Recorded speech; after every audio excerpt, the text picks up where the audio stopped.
going to rob a bank, in the middle of the robbery. Suddenly, a colleague who should be at work comes back to clock in. Meanwhile, David is focused on his work, completely unaware of the money heist.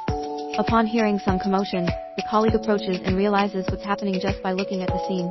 Even a fool would know what's going on. As soon as David hears this, he becomes instantly nervous and his hand reaches for his holstered gun.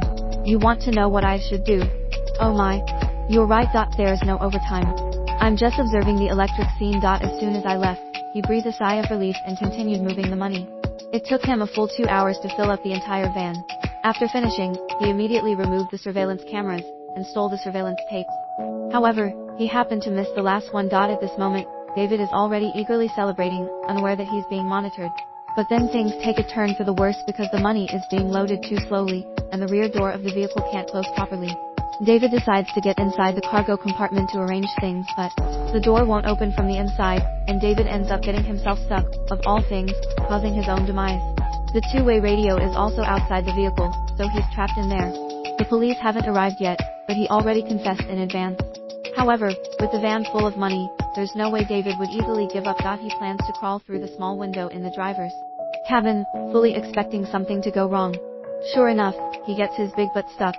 Looking at the duct tape on the passenger seat, David notices someone attentively bundling stacks of bills together and securing them to their hand, then starting the ignition and using the bills to press the clutch. The accomplice successfully starts the vehicle and, stepping on the gas pedal, causes a chaotic rampage until the car finally comes to a stop in a ditch. Meanwhile, the accomplice pays no attention to whether David is dead or alive, directly opens the cargo compartment, and is dumbfounded by the sight of the van full of money. According to the carpenter's plan, the primary suspect, David, needs to run to Mexico to lay low until the money is securely stored. Kelly joins him, passing through security checks. She stuffs a whole $20,000 in cash into David's back pocket, whipped with a pre-arranged fake ID, and they head straight to the airport. Earlier, Kelly had specially dressed up David, but his appearance is quite garish. With this background, the Sanlatin character with snake-like eyes causes great discomfort among the airport staff, but passing the body search and getting through security. After passing through security, God damn it. It still won't start. Just as he steps away, the others start counting the money they stole. This time. As shown, there are $17 million. Several large plastic barrels are not enough to contain it all. The police are not idiots, and they quickly figure out that it was David's doing.